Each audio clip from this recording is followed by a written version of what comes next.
Танаа намд ер нь хамтрах санал ирвэл хамтрах уу одоо. Яг би бүлгийн дэд дарга ажил хийдэг. Бүлгийн даргын дэд дарга ажил хийдэг. Одоогийн байдлаар ямар нэгэн хамтрахтай холбоотой тэр их хурлын дарга маргатай холбоотой мэдээлэл бүлгийн удирдлагад ирээгүй. Бүлгийн удирдлагч одоо нэг 4 хүн байдаг шүү дээ. Тэд нэр төрүүлж ирэх ёстой. Тэд нэр хоорондоо ярилцах ёстой байдаг. Ярилцдаг. Тийм мэдээлэл ирээгүй. Тэгэхээр зүгээр одоо энийг бол нэг арчсан намын гишүүд бид нэр засагт хамтрах зөв буруу орно орохгүй их хурлын даргаыг авна авахгүй ийм яриа бол бид нар яриад хэрэггүй. Тэгээ энэ бол ардын намын асуудал. Үнэхээр тийм энэ гадуур яваад байгаа шиг ийм яриа байгаа бол тэрийг гарч ирээд ийл.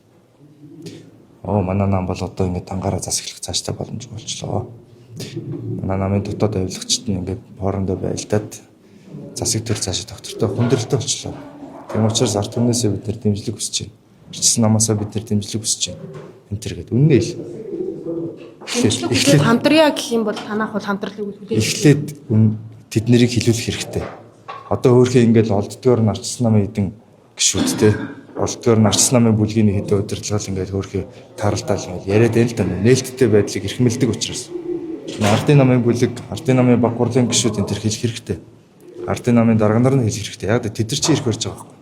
Тэгвэл одоо ингээд арчсан намынхаа яриад ахаар эднэр одоо ингээд нэг сайд гортол ав нэг нэ ахгүй гэнэ гэдэг манай намын асуудал болж яригадаад байна. Бидний асуудал юм шиг болоод байна. Бид нар зүгээр л ажиллаа хийж байгаа шүү дээ. Сүргшний ажиллаа хийж байгаа шүү дээ. Маш сайн үздэг шүү дээ. Тэр хуулиудаа өргөн барьж байна. Юу ч гацаагаагүй.